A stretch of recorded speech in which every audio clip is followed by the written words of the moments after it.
تم اسلام آباد کے ہو، تمہارے خیال سے کہ تم جو آج ہو اس میں اسلام آباد کا کتنا ہاتھ ہے؟ بہت زیادہ.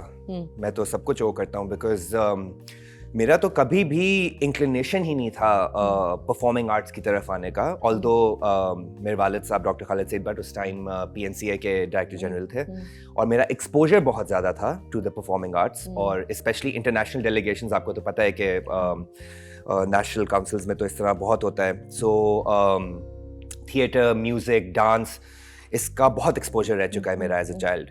بٹ خود کبھی بھی، ایک تو والد صاحب خود بھی ڈسکریج کرتے تھے اور دوسرا یہ کہ خود بھی کبھی سوچا نہیں تھا کہ مجھے خود یہ اس طرح کی اپرچونٹی ملے گی.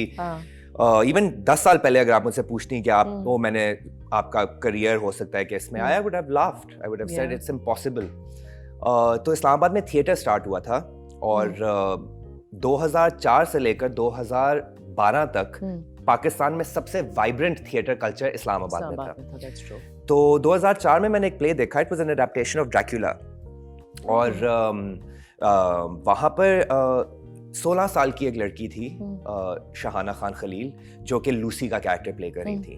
And when I saw her I was like, مجھے اتنی جیلسی ہوئی to be honest because you know مطلب اسکول میں آپ کرتے ہیں تھیٹر وغیرہ، کیا کہتے ہیں ڈیبیٹس، ڈیکلیمیشنز، اس طرح کی چیزیں ہوتی ہیں، بٹ آپ کا پھر ایکسپوجر وہیں تک محدود رہتا ہے.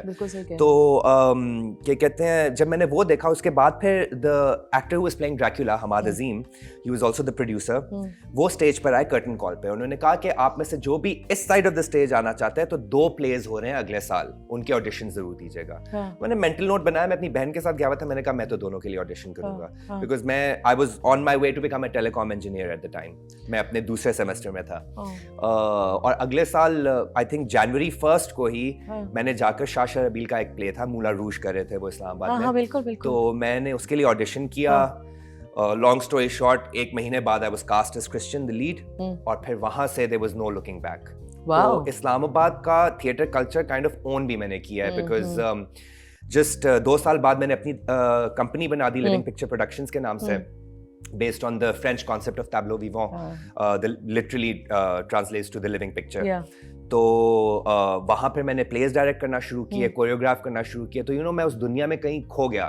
ایکٹنگ بھی کی، direction, choreography, writing, backstage, production.